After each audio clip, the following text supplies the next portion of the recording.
Monsieur le Président, quel regard portez-vous sur la crise actuelle que traverse notre pays en tant qu'homme politique, en tant que chef d'institution et en tant que ressortissant du Nord tout court? Le regard que je porte sur ce que nous avons vécu et que nous continuons de vivre est un regard d'un Malien meurtri. Meurtri parce qu'il souffre dans son âme et dans sa chair, dans la mesure où ce qui nous est arrivé ne devrait pas nous arriver. C'est un peu ça qui me gêne beaucoup, parce que notre pays a toujours été un pays de tolérance, un pays de dialogue. J'insiste sur le dialogue. Et un pays qui sait pardonner. Et j'attribue tout ça à l'incompréhension des hommes et des femmes, à nous-mêmes.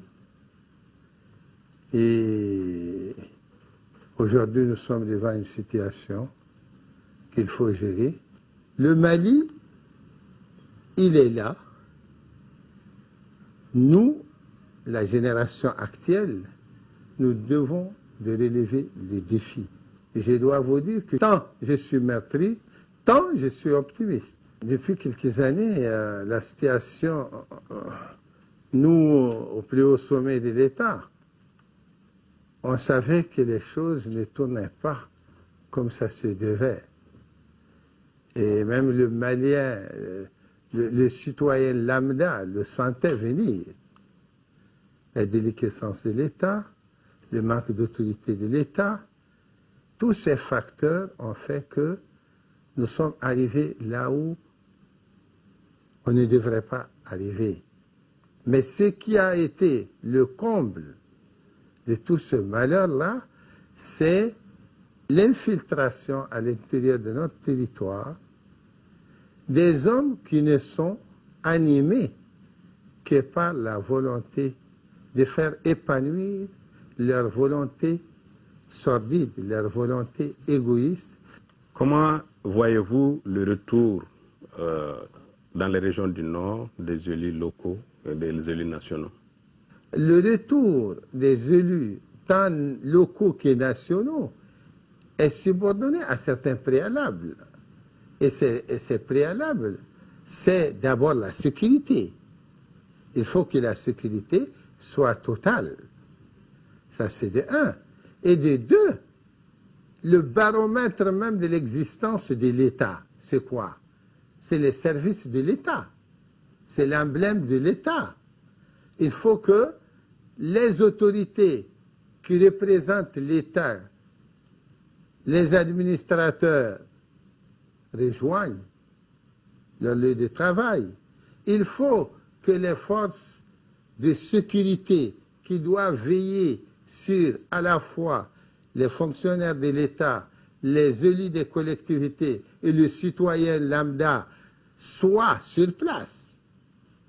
Ces préalables ne sont pas aujourd'hui effectifs. La présence des élus locaux est plus que jamais indispensable, je pèse mes mots, dans le cadre du dialogue et de la réconciliation et dans le vivre ensemble. Alors justement, par rapport à cette réconciliation, on parle de plus en plus de la mise en place de cette structure chargée du dialogue et de la réconciliation. Comment voyez-vous la mission de cette institution? À la commission de dialogue et de réconciliation, honnêtement parlant, on l'attendait depuis fort longtemps. On l'attendait depuis fort longtemps parce que nous sommes convaincus qu'il ne saurait y avoir de paix, de sécurité sans cette commission de paix et de réconciliation. Surtout, je dis bien, à la seule condition qu'elle soit animée par des hommes et des femmes, comprenez bien, des hommes et des femmes qui ne sont mus que par un seul intérêt, c'est l'intérêt du retour effectif de la paix et de la sécurité dans les régions du Nord. Pourquoi je mets un accent sur ça? Il faut que ce soit des hommes et des femmes dont l'existence même, dont le bien-être dépendent exclusivement, je dis bien exclusivement, du retour de la paix et de la sécurité dans le Nord. Il ne faut pas qu'on le confie à une certaine élite ou à une certaine classe d'hommes, qu'ils soient politiques ou non politiques, qui risqueraient d'éterniser, de faire éterniser cette paix pour des avantages que leur procurerait cette commission. Donc nous l'attendons avec impatience, et chaque jour qui passe, je vous dis, Touré, chaque jour qui passe sans cette mise en place de la commission, le tissu social se dégrade davantage. Donc on n'a pas intérêt à ce que on n'accélère pas le processus de la mise en place et du début, du démarrage du travail de cette commission. Son rôle, il est clair par les décrets, c'est de faire en sorte que le vivre ensemble qui s'est détérioré et que nous constatons tous soit une réalité. Il faut que mon frère d'hier, que les relations reprennent. Il faut qu'on se tolère certaines choses. Il faut qu'on avoue les forfaits qu'on a commis.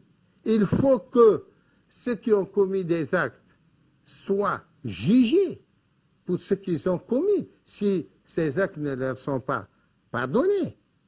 Et il faut que ce soit une commission qui est acceptée, je dis bien acceptée, et par ceux qui ont été injustement frappés, et par ceux qui aujourd'hui demandent le pardon. Je suis sûr et certain que nous réserverons une surprise des plus agréables au monde qui nous observe.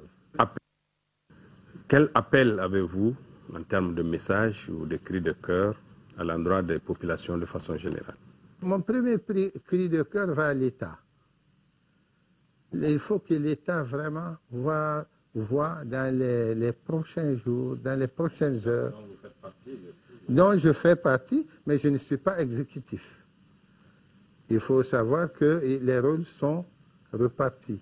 Donc, je demande à ceux-ci de diligenter la mise en place de cette commission qui doit travailler d'arrache-pied. Pour son propre intérêt. Il ne travaille pas pour d'autres, mais ça c'est le premier appel. Le deuxième appel, c'est par rapport à nos vaillantes forces armées et de sécurité qui se battent dans des conditions particulièrement difficiles. Là également, tous mes remerciements à droit, non seulement de nos forces armées, mais également à cheval, à chameau, se permettent de rançonner, même de tuer des populations pour leur extorquer leurs biens. Et là, si l'armée se raisonne en termes terre à terre, et suivant certaines personnes, elle se dirait, ah, ces gens ont quitté, ce sont les gens à côté là qui ont commis ces forfaits-là. Alors que Dieu seul sait que c'est des gens qui sont venus de très loin pour assombrir les relations entre l'armée et sa population, pour assombrir les relations entre la population sédentaire et les populations nomades, soit de teint clair ou de teint brune, qui n'ont pas voulu quitter. Donc, il ne faut pas que notre armée tombe dans ce piège-là. J'attire leur attention sur cet aspect de piège qui leur est tendu par des bandits, par des apatrides. Le troisième appel, c'est l'appel aux populations.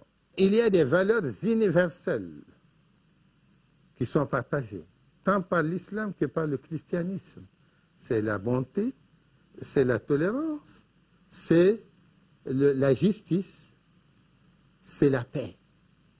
Ces valeurs universelles, c'est là où jamais on doit en faire référence.